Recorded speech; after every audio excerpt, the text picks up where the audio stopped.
Hello everybody, I am Baltmatrix and welcome to the Giant Robot News for Monday, December 12th, 2022. I've been away for a little bit, but there is some news we need to talk about, so let's go ahead and get into it. First up, Deathsarus from HasLab. It has been fully funded. Now, there were multiple tiers. The first tier was at 11,000 backers. That got us the figure. Then there were 3 additional tiers at 13,000, 14,000, and 17,000.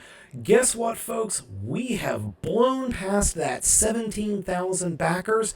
We're getting everything. We're getting the figure, the cannon, the whatever the third one is, and we're absolutely positively getting the thing that I wanted the most, and that is the throne.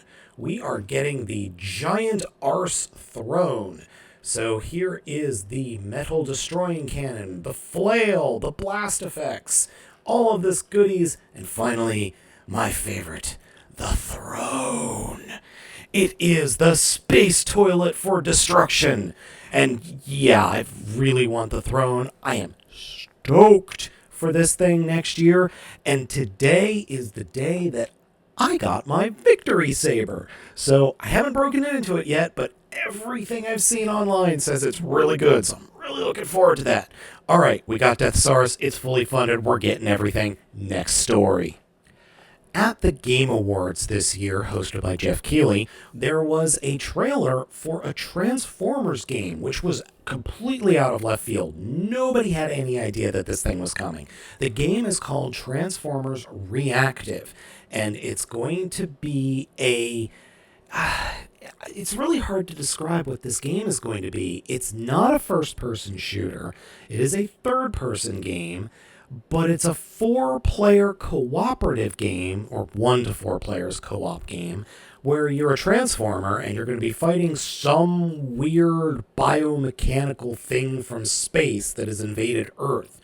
And I was really worried because, one, it's being made by Splash Damage, who is not got the best track record in the world, but it's interesting so far. We've got confirmation of Starscream's Shockwave and Soundwave, and then Ironhide and Ratchet are apparently in the trailer, but this news story is coming from, well, a couple of different sources. Weibo, we've got images of Optimus Prime, Megatron, and Bumblebee from the video game, and then, well, let's get into that. First off is Bumblebee, and I'm not convinced that this is correct. I'm not convinced that this is the actual Bumblebee model because I've seen 2 different versions of this floating around. This version and another version that is much more squat because he transforms into this thing, which I love. I love the look of this thing.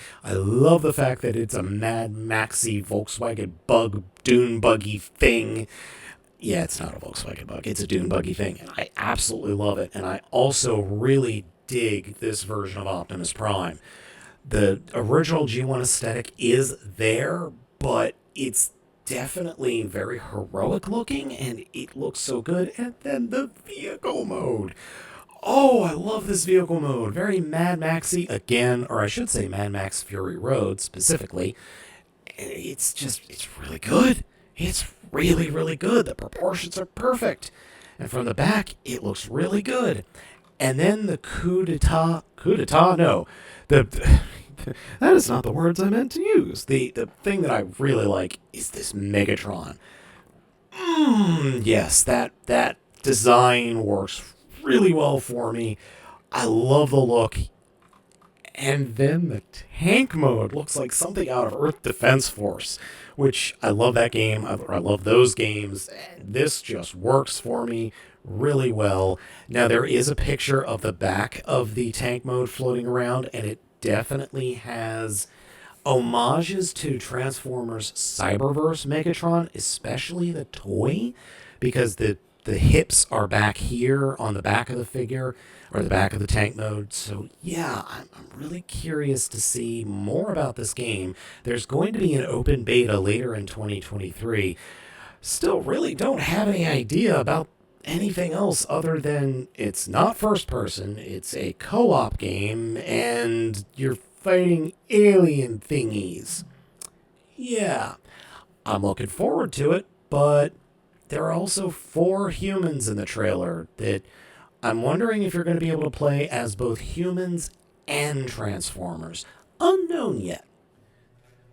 The next story has us taking our first look at the 2-in-1 mask Bumblebee. These are masks that transform into robots. This is via Baidu. We did see several months ago the mask, but this is the first time we're seeing the robot mode, and good lord, that's a lot of yellow. That is a lot of yellow. And then we have Primal next to it, who's got a lot of gray, but there is some more color than Bumblebee has. And then we have somebody who's those are the swords from Voyager class Kingdom Primal that he's holding. They look like glorified butter knives. And keeping the Rise of the Beast train going, we have our very first look at Deluxe Class Wheeljack and Deluxe Class Nightbird from that toy line. I'm not sure what to make of either of these, but let's talk about it. Nightbird, I don't know what the deal is with her coloring, because the car mode, or the actual car in the movie, is all black. There's no gold on it. But I can't argue with that head sculpt. That head sculpt is very cool. But you know what? That head sculpt really reminds me of the original form of Black Arachnia, or the original toy. In fact, I think it's the same coloring that's used on the Bumblebee, what was it? The Buzzworthy Bumblebee set that came with Black Arachnia in her original toy colors. So yeah, it's really strange. But I think the alt mode works. It's a definitely modified Nissan GTR-ish. I mean, that's not a Nissan GTR that I've ever seen. That looks more like a modified Chevy. Or maybe a Honda Accord. Though I can't argue with the black and the purple and the yellow, but the gold plastic is just weird. But the robot mode looks pretty good. I mean, it's obviously going to be a car transformer. So we've got the head coming out of the hood, and then the front wheels are going to form the shoulders. And so that front part is going to flip up, and then the rear of the vehicle mode is tucked onto her hips. So that's interesting. It's very, whoa. Okay, no, the rear of the vehicle mode is just sandwiched right up against her back. Those are the side doors that are hanging off her hips. Oh boy, that's a kibbly little robot mode. Ooh, I like the Wakasashi, and I like the little claw. Those are neat weapons. I don't know what to think of this, because it's kind of disappointing, because you've got the entirety of the car mode hanging off her back and her hips, and then that's just going to wrap around, very shell-formy-esque. I don't know. I don't know what to make of it. I really don't. I don't hate it, that's for sure. It's just odd that we're getting this vehicle mode with this extra color that I don't even know if that's going to be in the movie. Oh, gee. Okay, that's silly. The sword, the short sword hanging off the bottom of the bumper. Oh, and then the claw splits in half and comes out the back. Huh. Oh, yeah, totally called it. Yeah, there are the legs. The legs and the hips are at the bottom, and then the upper, or I should say the shoulders, are there at the behind the front wheels. Yeah. I don't know. I'm interested. I'm intrigued. I want to get a hold of this figure. And then we've got Wheeljack, which we'll talk about in a second. But we've also got this deluxe class there on the left. We've got deluxe class Air Razor, not the Studio Series version. This is the Rise of the Beasts version. The Studio Series version of this figure, which I have not covered yet on this channel, is a very heavy retool of Kingdom Air Razor. Interesting. So it's roughly it's actually a little smaller than Wild Rider. And then we get onto Wheeljack, whom I love, whose alt mode I love. I love the look of this alt mode. I just adore this alt mode. It's so silly. I love it. I love it. I love it. I love it. And then the robot mode. Those are some... Really? They're glasses? You're giving the poor figure goggle oh my God. It's like 80s Poindexter glasses, just giant glasses that are goggles. And look at those lips. Oh, that is so weird. But the rest of the robot mode I like quite a bit. I really do. That's really weird. That's just weird. I mean, it's just so strange because we've got those are the knees, right? I'm sorry, the shins. Look at the shins. And then they're the back of the vehicle mode, but it looks like the roof of the vehicle mode might be the feet? Huh. Oh, so they must turn around 360. Okay. I really like this robot mode. I like it, except for the goggles. I think the robot mode looks pretty cool. And that looks like it's going to have a fun transformation. If not fun, at least interesting. Because you could see in the hips of the figure are the rear wheels, and then the shoulders are the front wheels. So that's interesting because it looks like a lot of the roof of the vehicle is in the backpack.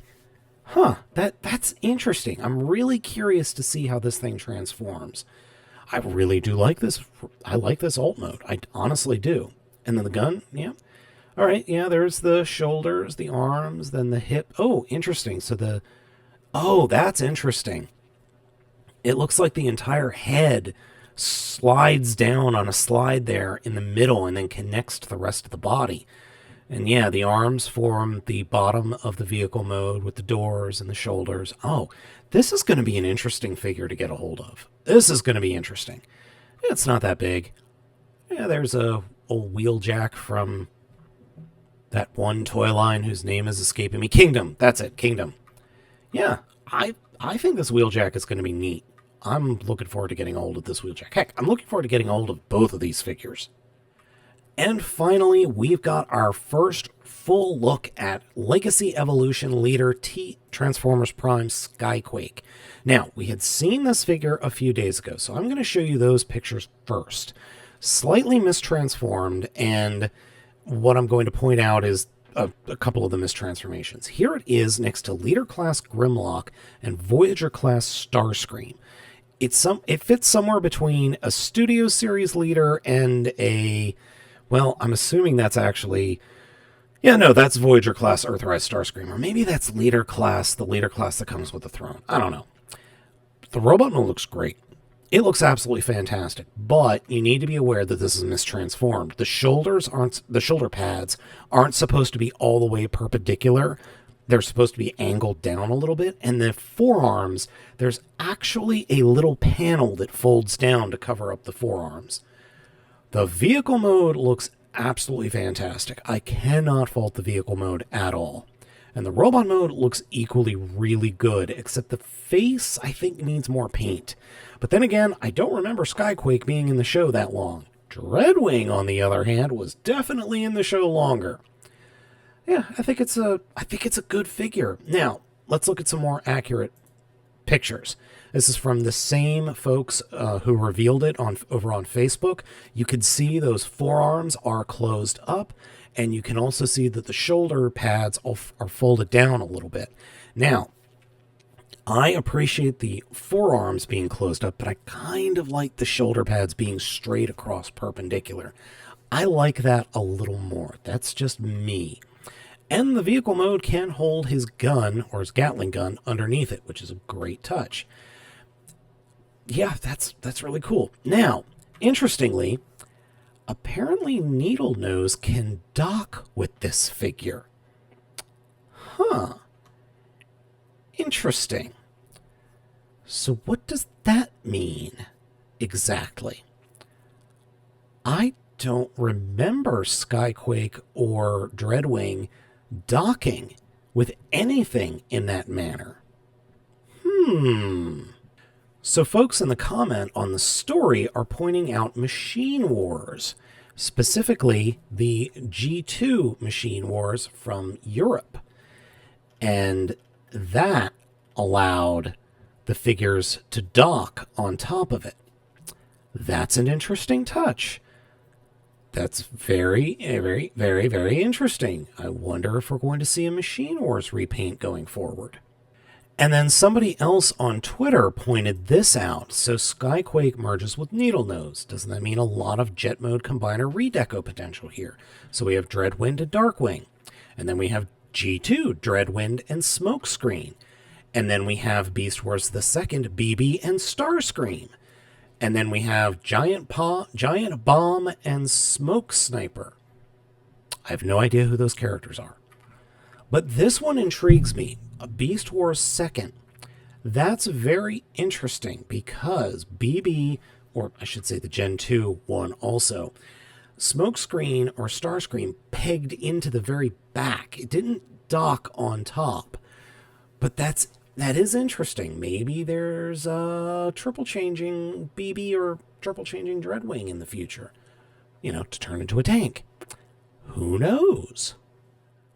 Continuing with the ROTB figures, we've got Battle Trap. This is a Voyager class figure. It was recently revealed, and that alt mode looks fantastic. I love Bernie's, the nod to the original character in the 07 movie, or the actor. And then the robot mode is, oh, I love this robot mode. All right, folks, that's it for Monday, December 12th, 2022. Thank you so much for watching. Let me know what you think of all this news down in the comments, and I will catch you all next time.